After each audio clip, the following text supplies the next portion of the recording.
Welcome back.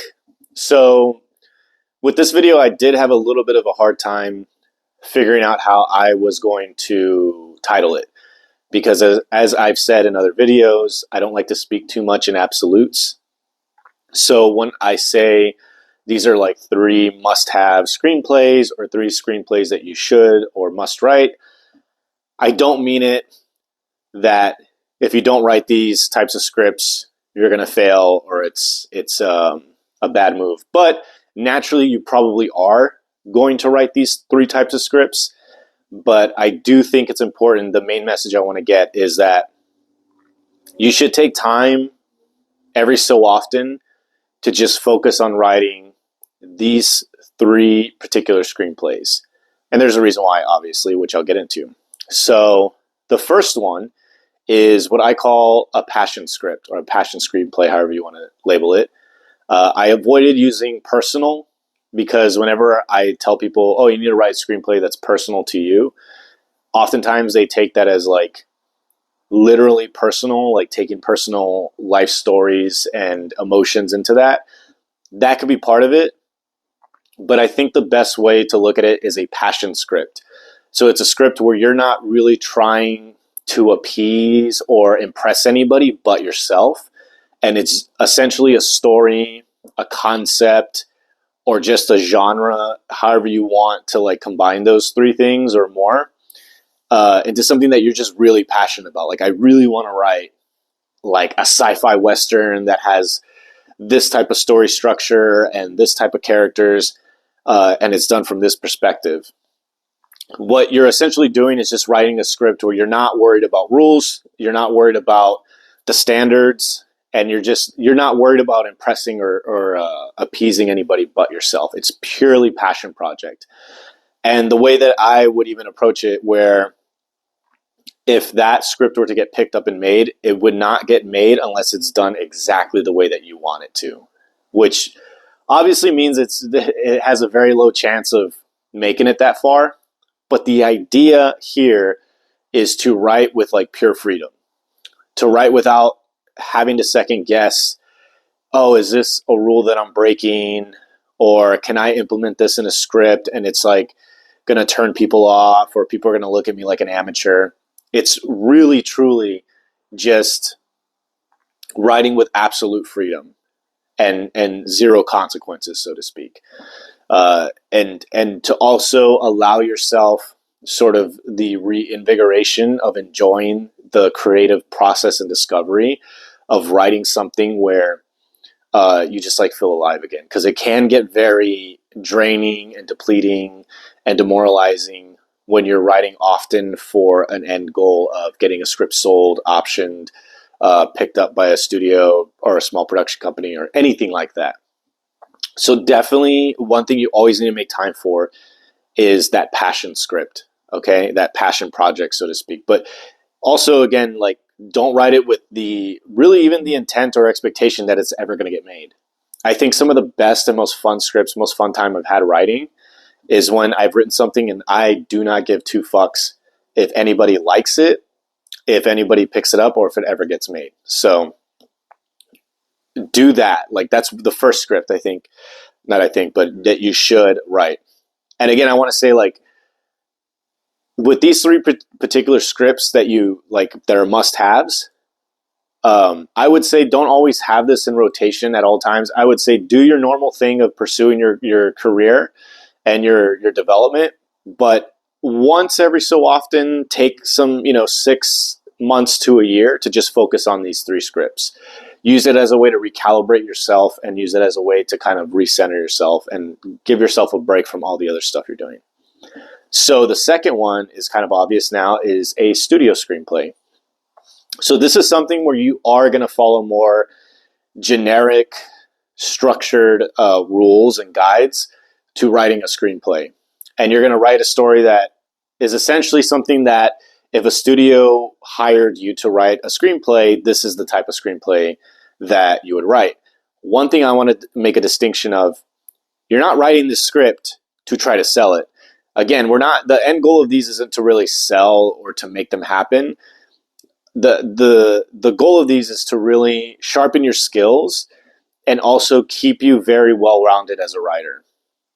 So you write a script that if a studio were to hire you to write a big blockbuster or anything, kind of think like what kind of movie would they want, what would they expect, what kind of story structure. So this is a script where you actually are going to kind of be very, I call it scholastic, where you kind of follow the rules, and you can use the hero's journey format, save the cat format, and really like embrace the rules, so to speak. And I think it's very good for every writer to reintroduce themselves to the rules. Like even when I started this writing studio, I had like an imposter syndrome where I was like, do I even know what I'm talking about? And so it was really good in a very humbling and exciting way to reintroduce myself to certain story structures, lingo, rules, and all of that, and just get reacquainted with it and really dive headfirst into them, so that not only I can give accurate information out to all of you, the 50 of you that watch these videos, but also when I challenge those rules, it's done in a way that's aware. Does that make sense? Yes, it does. It doesn't. Oh well. So getting back to the main point, write a studio script, and an easy way to do this too is look at a franchise like Transformers, Fast and the Furious, or whatever, and write a script for that. Like, oh, if I was hired to write the next sequel, what would it be? It still allows you some room to be a little bit inventive and creative, but ultimately you are writing for a studio, so it kind of gets you into that mindset of how to work and be employable. I am somewhat employable. I have a hard head, and I have a tendency, whether metaphorically or literally, to tell people in productions, like producers or people more on the executive level, to go fuck themselves if I feel disrespected. So I'm usually not like a good hire in that sense, but I also don't really care too much. Like writing is very much a passion of mine, and I'm going to do it regardless of whether I make a career out of it or not. But I do not condone that for y'all. If you really want a career, learn how to write for studios, and then learn how to be very employable and malleable for them. Of course, don't try to have boundaries as well, but do it better than me. So that's the second script. There is a studio script, and just to kind of reiterate, you can come up with your own or find a franchise that you admire and do that. I did a script one time for Fast and the Furious. This was obviously, nobody hired me to do this. Nobody even cared that I did it, but it was very fun to write. Like, what would the ninth Fast and the Furious, be like? And I wrote this whole thing about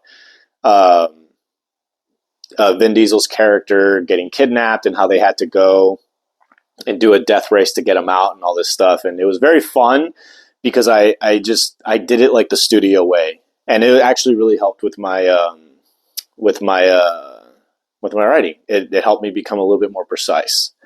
So the third thing is going to be a pilot, and the TV pilot's a good thing to always take time to write because it's kind of the best of both worlds. TV has this way where it needs to be formatted and structured in a way for studios and streaming platforms to like want to have it work, but at the same time, you can still go very creative and innovative with it. And so when you write a TV pilot, you can kind of have the freedom to come up with your own pilot and your own TV series that you would want to do, but then also figure out a way of like, oh, do I want this on like a Paramount or an AMC or a Netflix? And that allows you even more freedom to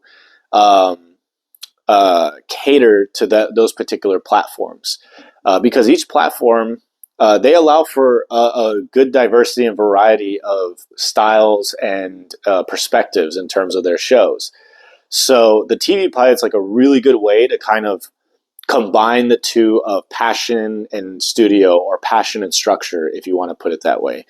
A TV pilot is also something really good to learn. I think writing TV pilots also teaches you a great way to manage pacing too, because if you're writing a half hour or an hour, plus you have to like provide enough information for people to be hooked in, but not so much to where you're giving everything away and you set yourself up for several episodes later. So TV pilot's a really, really good one. That's the third one I recommend. Now, as a bonus, while you're doing this, if you're doing all three of these things, and let's say you're on fire and you're kind of knocking them out, and you're like, well, I kind of want to do something else also. Here's like a bonus script: is practice and do an adaptation. So take a book, and do an adaptation of it. And obviously, you don't have the rights to do it, so you clearly know you're probably not going to be able to get anywhere with it. But this does also help you career wise, because if you ever get in a position where they're looking for someone to do an adaptation of a novel or even a life story, if you have that in your bag, you can say, hey, look, I've never been hired, or I've never done professionally, but I did an adaptation as an exercise of, I don't know, House of Leaves, and this is what I came up with. It's 130 pages or whatever. That can help you a lot, and I always say, like, the main thing you should always want to write first is for yourself. Then you want to write for the audience, and then you want to write for the I don't want to say executives, but for the business.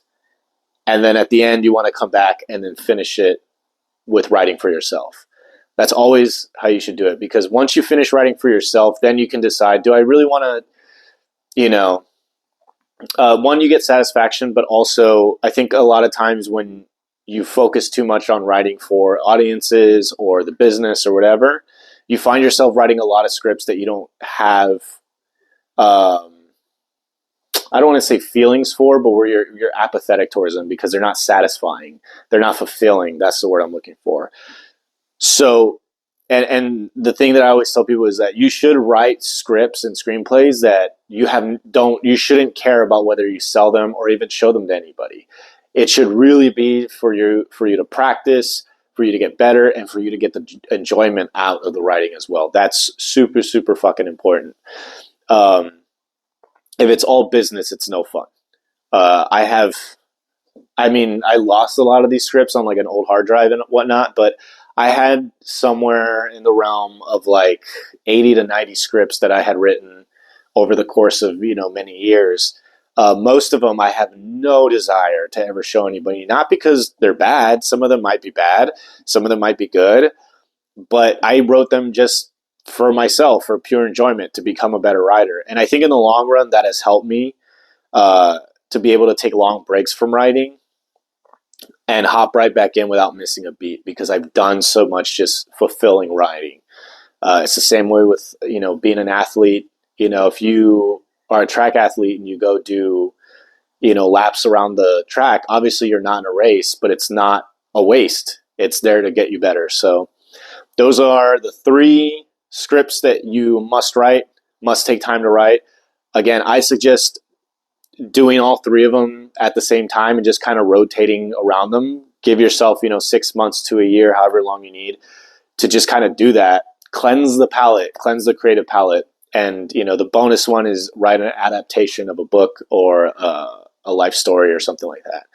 So if you have any questions, put them in the comments, email. There's going to be an update on the website. I'm going to strip it down. Not really strip it down. It's pretty stripped down as it is. But there's going to be more merch on there. I'm getting an office for next year. It's only for a year. It's very limited space because that's all I can afford. But if you're in the LA area, you will be able to actually go to like a formal location and meet with me and talk to me and stuff like that, all free, but yeah, thanks for sticking by me, and these videos are going to keep coming as I come up with more ideas. And I hope eventually to kind of gradually get this stuff more synchronized and more fluid. But, it's been 2 years in the making, and I've already, progressed in a way that has surprised me. I really didn't know that I would still be doing videos and getting a little bit better at them every time, and that I would be getting the emails and the responses that I get from them. So thank you all very much. And I appreciate your support.